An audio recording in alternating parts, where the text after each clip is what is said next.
Aujourd'hui, nous avons rencontré Philippe Croison dans le cadre d'un témoignage sur la volonté de continuer, malgré des choses de la vie qui auraient pu rendre les choses impossibles. D'un point de vue humain, quand on le rencontre, c'est quelqu'un de simple. Puis ce qui est vraiment fondamental, c'est cette idée de résilience, que rien n'est impossible. La traversée de la Manche, c'était une envie, surtout un rêve. Après les 5 continents, c'est que je ne pouvais pas me séparer de mon équipe, donc je suis parti pour relier les 5 continents à la nage. Et après le Dakar, voilà, c'était une envie, et je dis tiens, j'ai envie de faire le Dakar, comment je peux faire? Le fait d'aller dans l'eau, au début, bien sûr, tout le monde m'a regardé un peu comme un extraterrestre à la piscine de Châtellerault. Et au fur et à mesure des entraînements, les gens s'approchaient tout doucement. Et on a commencé à discuter, ainsi de suite, et ça m'a vraiment permis de m'ouvrir aux autres. Je peux dire que j'ai vraiment éclos quand j'ai fait de la natation. Moi, le message que j'avais envie de faire passer aujourd'hui, c'est ose.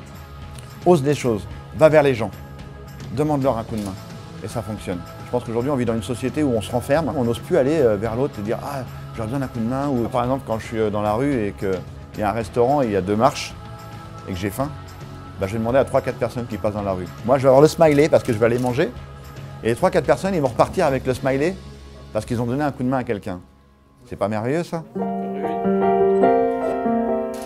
Ce que moi je retiens, ce qui est intéressant, c'est que toi aussi le matin tu te lèves et tu te dis putain, j'ai pas envie. J'ai végété pendant 7 ans, c'est-à-dire que quand je dis que j'ai végété, j'ai attendu pendant 7 ans. Quand j'explique un peu qui je suis, comment je suis, mon handicap et tout, on me dit envoyez un mail. Eh oui, mais effectivement, je l'envoie le mail, mais il n'y a pas de retour, ou alors très peu. À chaque fois que j'ai eu la chance d'avoir un partenaire, c'est quand je suis rentré dans le bureau. Je crois que le plus important, c'est de croire en soi. C'est ça le plus important.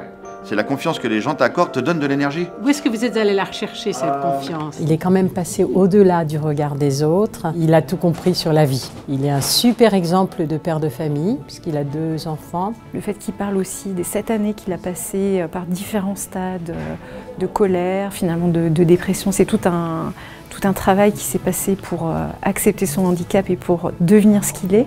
Bah ça donne encore plus d'espoir parce que ça veut dire que c'est pas un super-héros et chaque personne qui a des difficultés, finalement, avec du temps et en trouvant ses propres ressources, peut y arriver. Il nous donne une leçon de vie extraordinaire. La capacité physique est complètement gommée par sa passion de la vie.